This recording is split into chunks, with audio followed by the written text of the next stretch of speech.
11 number question, additional question. The 6563 Einstein H alpha line emitted by hydrogen in a star is found to be redshifted by 15 Einstein. Estimate the speed with which the star receding from the earth. So इस question में हमें 6563 Einstein का hydrogen alpha line मिल रहा है जो emit हो रहा है हाइड्रोजन से जो एक स्टार में है, और जो रेड है वो शिफ्ट हो रहा है 15 आइंस्टाइन से। तो हमें ये बताना है जो स्पीड ऑफ लाइट होगी स्टार दोनों के बीच में, जो जब स्टार दूर जाएगी अर्थ से तो क्या मतलब स्पीड होगी रिसीडिंग की। तो इसमें तो फर्स्टली हमें वेवलेंथ दिया हुआ है जो लाइट इमिट हो रहा है उसका लैम्डा 6563।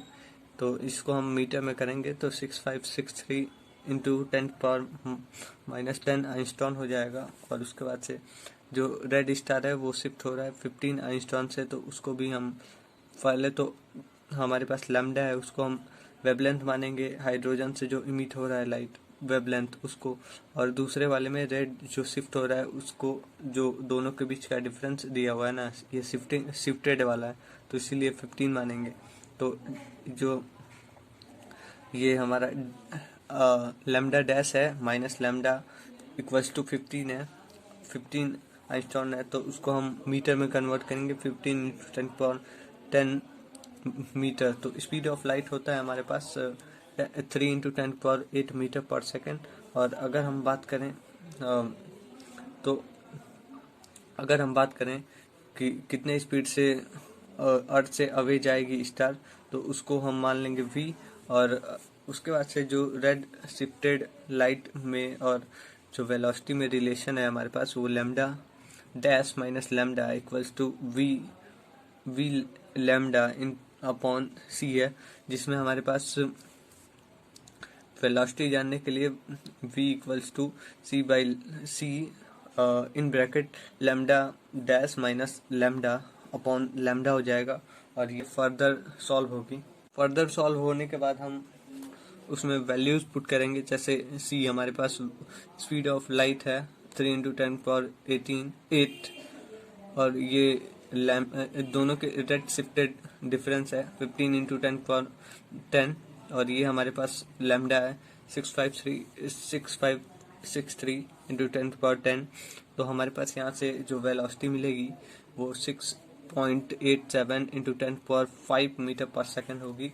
मतलब इस स्पीड से जो स्टार है वो अवे होगा सन से, अर्थ से। उसके बाद से हमारे पास 12 नंबर क्वेश्चन है, explain how the corpuscular theory predict the speed of light in a medium, say water, to be greater than the speed of light in vacuum. Is the prediction confirmed by the experimental determination of speed of light in air?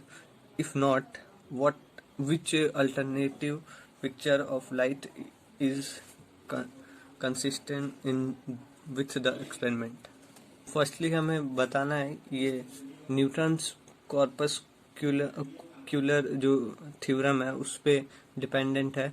और इसमें जो ये वाला firstly तो theory मतलब false है, क्योंकि इस पे बहुत ज़्यादा ड्रॉबैक है और ये सही भी नहीं है।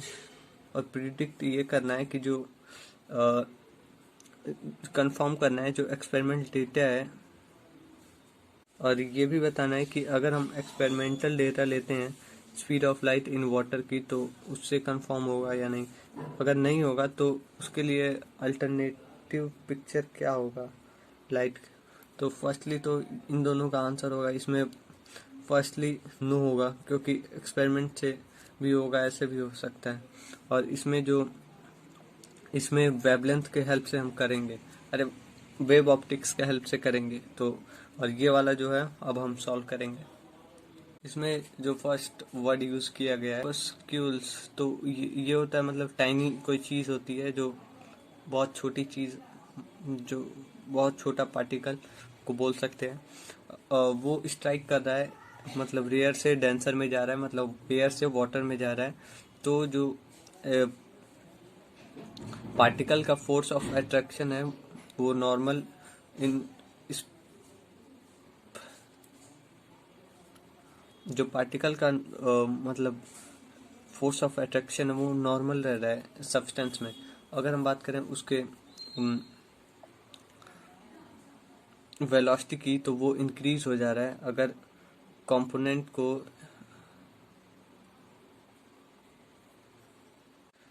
उसके बाद से जो नॉर्मल कंपोनेंट वेलोसिटी होगी वो इंक्रीज हो जाएगी अलोंग सरफेस और वो रिमेन अनचेंज होगी। जैसे इस फिगर में लाइट सी मतलब वेलोसिटी ऑफ लाइट है इन वैक्यूम, वो ट्रैवल करके दूसरे मतलब मीडियम में जा रहा है और ये एंगल आई बना रहा है और एंगल आई आर, और ये वेलोसिटी ऑफ लाइट है इन वाटर है। तो ये जो दोनों के बीच में जो रिलेशन बनेगी वो होगी हमारे पास C sine i equals to C V sine R। मतलब ये स्नेल्स लॉ के हेल्प से C मतलब velocity of light into sine i और ये velocity of air in water और इनटू साइन R। तो इसके हेल्प से हम ये यहाँ पे फॉर्मूला लिखेंगे। एंगल आई हमारे पास angle of incidence, angle r है हमारे पास एंगल ऑफ रिफ्लेक्शन, सी हमारे पास velocity of light in air और बी है हमारे पास velocity of light in water. तो उसके बाद से ये रिलेशन देखने के बाद एक और रिलेशन है हमारे पास mu equals to v upon c, और इसको हम ये मतलब ये वाला फॉर्मूला है उसको हम इक्वेशन 1 मान लेंगे। उसके बाद mu equals to v by c है हमारे पास। तो इसमें म्यू जो है वो रिफ्लेक्टिव इंडेक्स है ऑफ वाटर और वी हमारे पास वाटर का स्पीड है और सी हमारे पास स्पीड ऑफ लाइट है इन वैक्यूम। उसके बाद से जब हम दोनों को एक साथ रखेंगे, जैसे इक्वेशन 1 को पुट करेंगे इक्वेशन 2 में, तो हमारे पास जो नया फॉर्मूला मिलेगा v by c equals to sine i सब upon sine r equals to mu, ये हमारे पास सेकंड इक्वेशन हो जाएगा। और जैसा कि हमें पता है कि म्यू जो होता है 1 से बड़ा ही होता है, तो यहाँ से हमें पता चल गया कि जो म्यू है वो 1 से बड़ा होगा और उसके हेल्प से हम जब ये इक्वल होगा तो ये हमारे पास v upon C equals to 1 हो जाएगा। तो ये जो v है वो भी ज़्यादा होगा, मतलब सी से ज़्यादा होगा v, जो पॉसिबल ही नहीं है। और इसीलिए जो ये एक्सपेरिमेंट है वो फॉल्स होगी और जो मतलब रियल एक्सपेरिमेंट रिजल्ट है वो v मतलब c ज़्यादा है, speed of light in vacuum ज़्यादा है speed of light in air से।